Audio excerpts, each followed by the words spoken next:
This is Courtney Gadd, This is Matt King, and you're listening to the Bulldog Broadcast. RES Edition.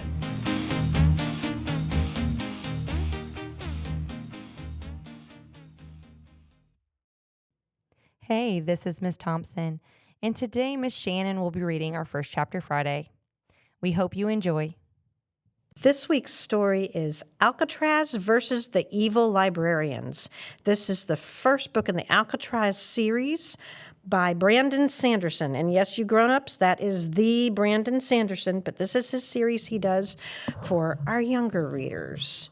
I'm actually going to start with the author's foreword, which you'll find out Brandon Sanderson really isn't the author. So, I am not a good person.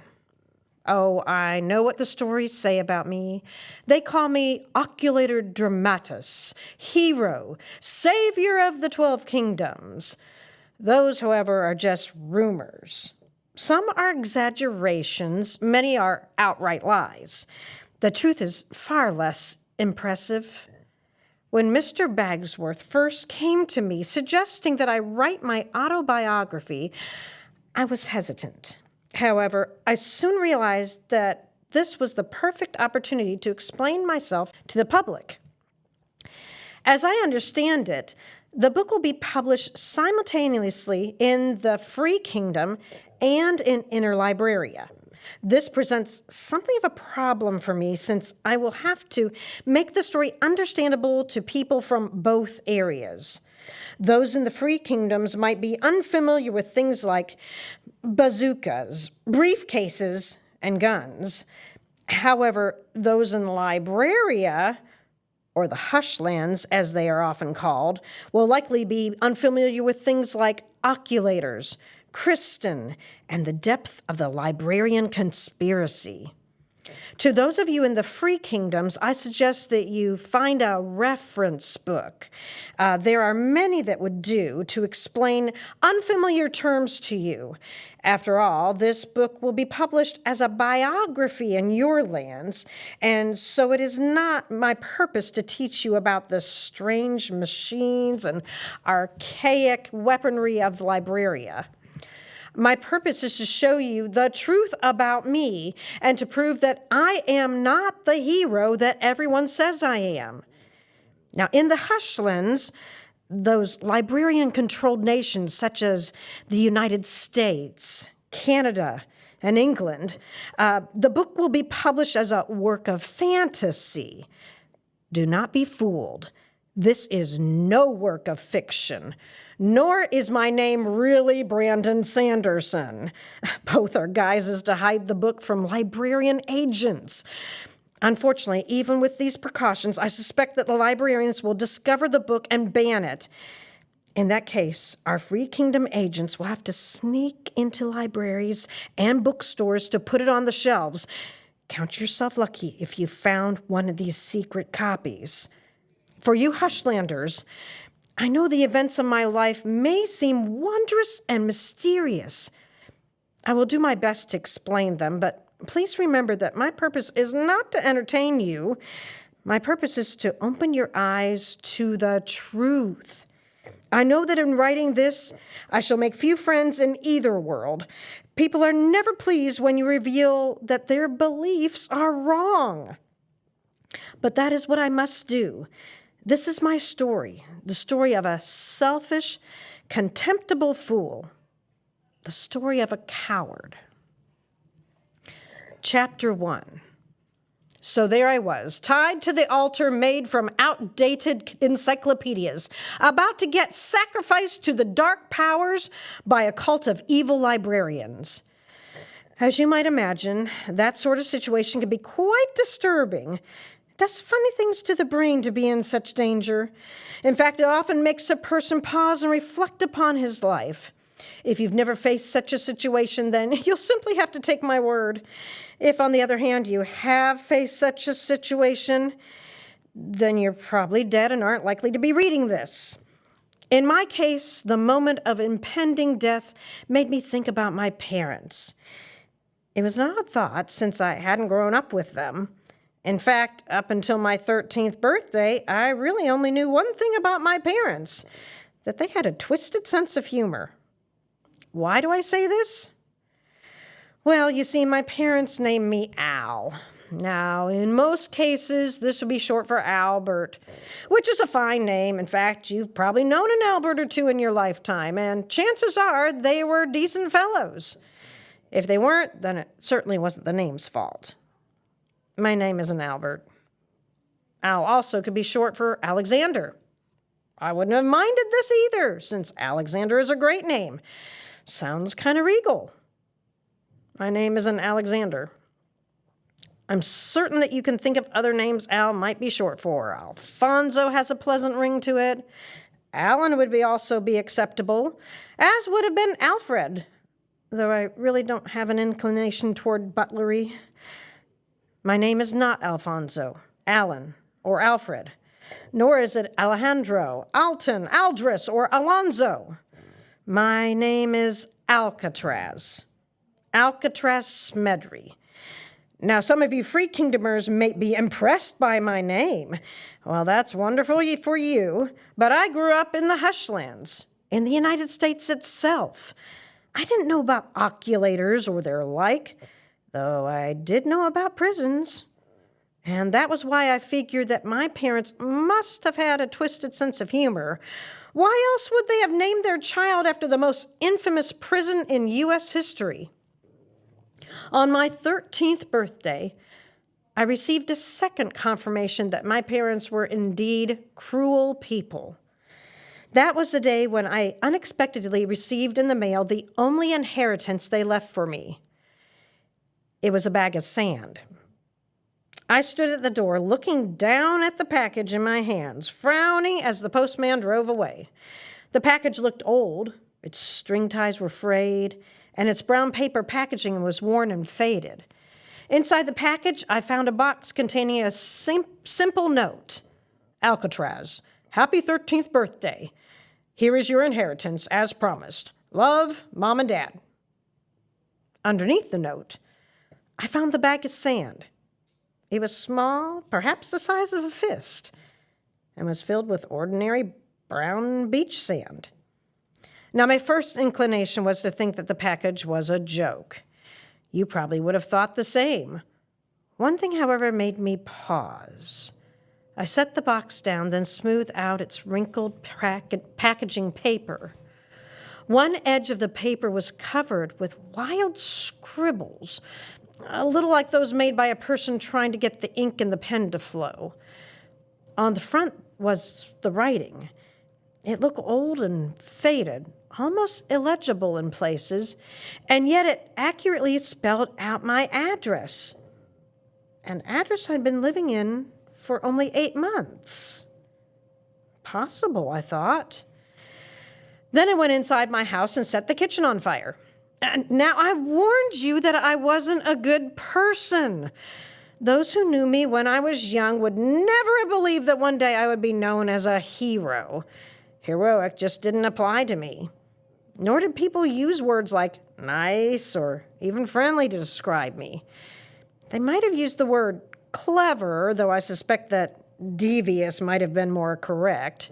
Destructive was another common one that I heard, but I didn't care for it. It wasn't actually that accurate. No, people never said good things about me. Good people don't burn down kitchens. Still, holding the strange package, I wandered toward my foster parents' kitchen, lost in thought.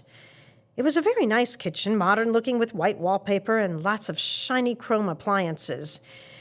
Anyone entering it would have immediately noticed that this was the kitchen of a person who took pride in their cooking skills.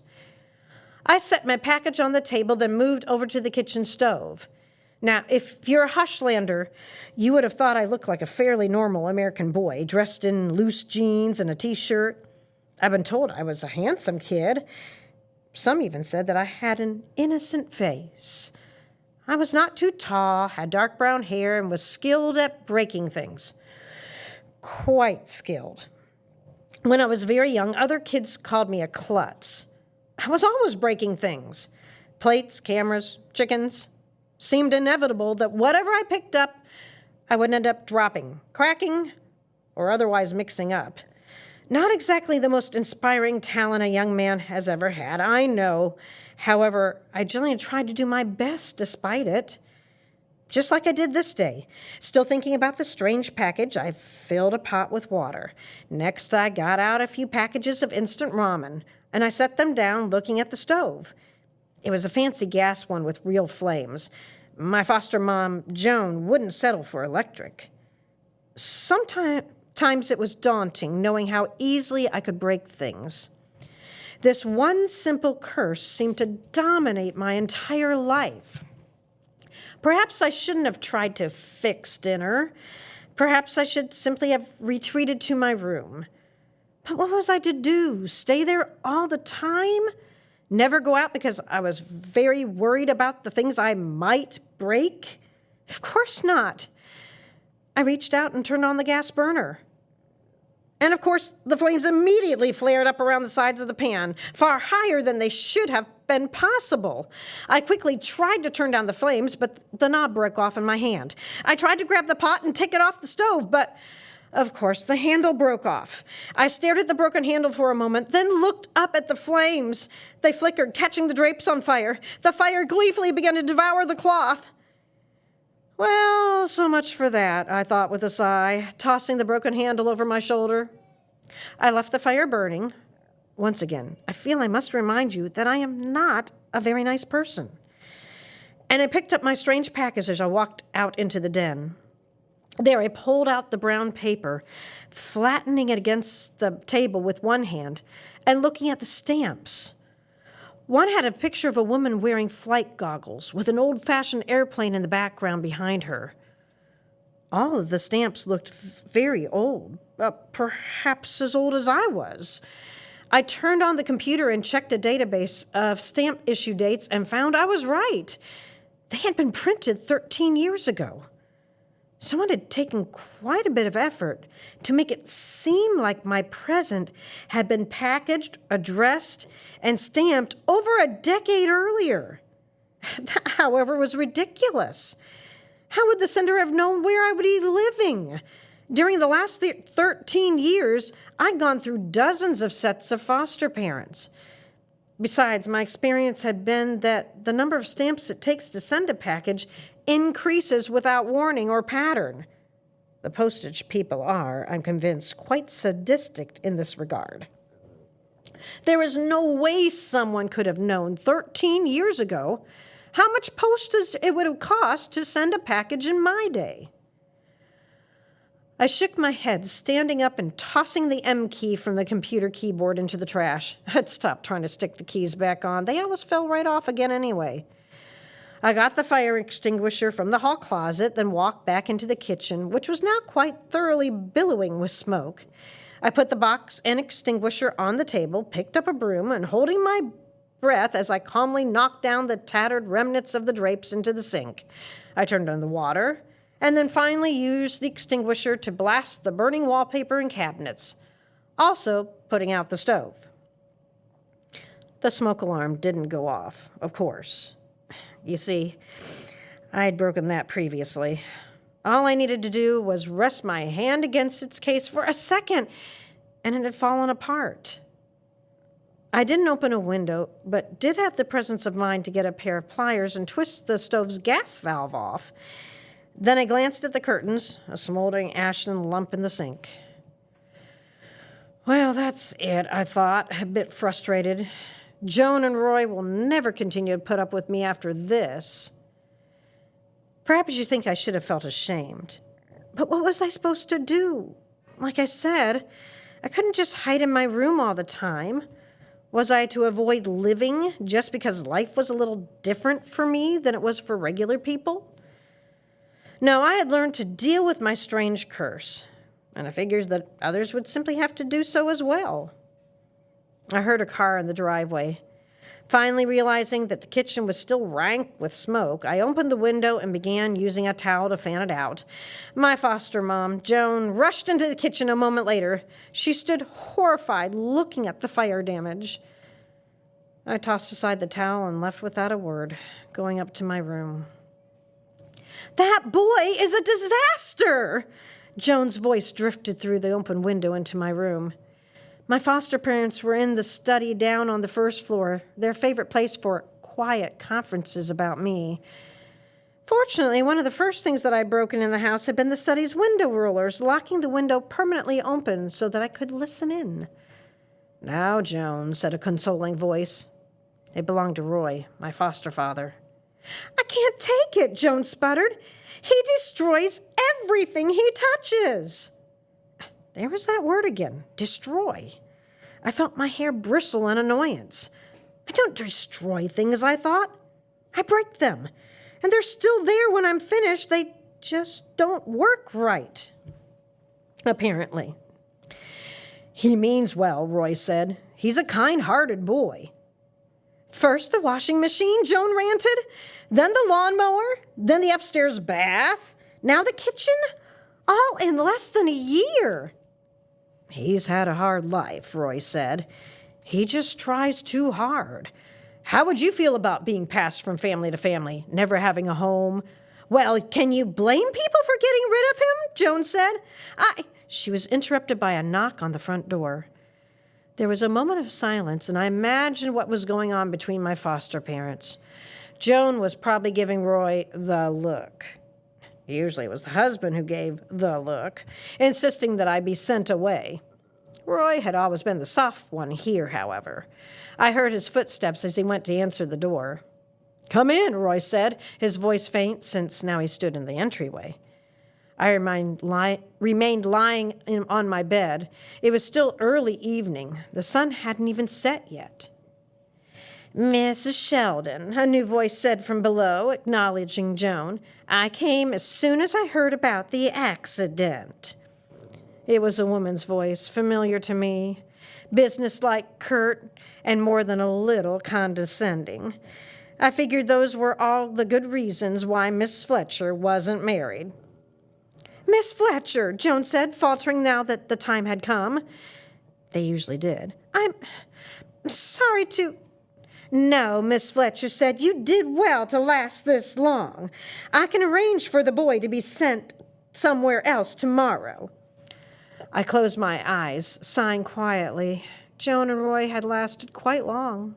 Longer, certainly, than any of my other recent sets of foster parents. 8 months was a valiant effort when taking care of me was concerned. I felt a little twist in my stomach. "Where is he now?" Miss Fletcher asked. "He's upstairs." I waited quietly. Miss Fletcher knocked, but didn't wait for my reply before pushing the door open. "Miss Fletcher," I said, "you look lovely." It was a stretch. Miss Fletcher, my personal caseworker, might have been a pretty woman had she not been wearing a pair of hideous horn-rimmed glasses. She perpetually kept her hair up in a bun that was only slightly less tight than this dissatisfied line of her lips. She wore a simple white blouse and a black ankle-length skirt. For her, it was a daring outfit. The shoes, after all, were maroon. "The kitchen, Alcatraz?" Miss Fletcher asked. "Why the kitchen?" "It was an accident," I mumbled.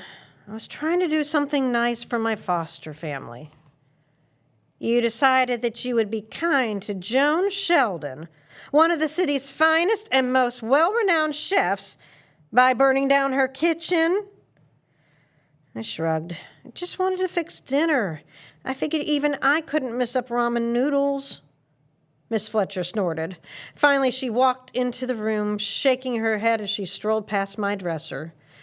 She poked my inheritance package with her index finger, harumphing quietly as she eyed the crumpled paper and worn strings. Miss Fletcher had a thing about messiness. Finally, she turned back to me. "We're running out of families, Smedry. The other couples are hearing rumors. Soon there won't be any place left to send you." I remained quiet, still lying down. Miss Fletcher sighed, folded her arms, and tapped her index finger against one arm. "You realize, of course, that you are worthless?" Here we go, I thought, feeling sick. This was my least favorite part of the process. I stared up at my ceiling. You are fatherless and motherless, Miss Fletcher said, a parasite upon the system. You are a child who has been given a second, third, and now 27th chance. And how have you received this generosity? With indifference, disrespect, and destructiveness. I don't destroy, I said quietly. I break. There's a difference. Miss Fletcher sniffed in disgust, and she left me then, walking out and pulling the door closed with a snap. I heard her say goodbye to the Sheldons, promising them that her assistant would arrive in the morning to deal with me. Too bad, I thought with a sigh. Roy and Joan really are good people. They would have made great parents. So that's the end of chapter 1. The next day, as he's supposed to be leaving, 2 big things happen. One, those sands disappeared mysteriously that he had gotten. And the other one, he meets a grandfather that he never knew about, Grandpa Smedry.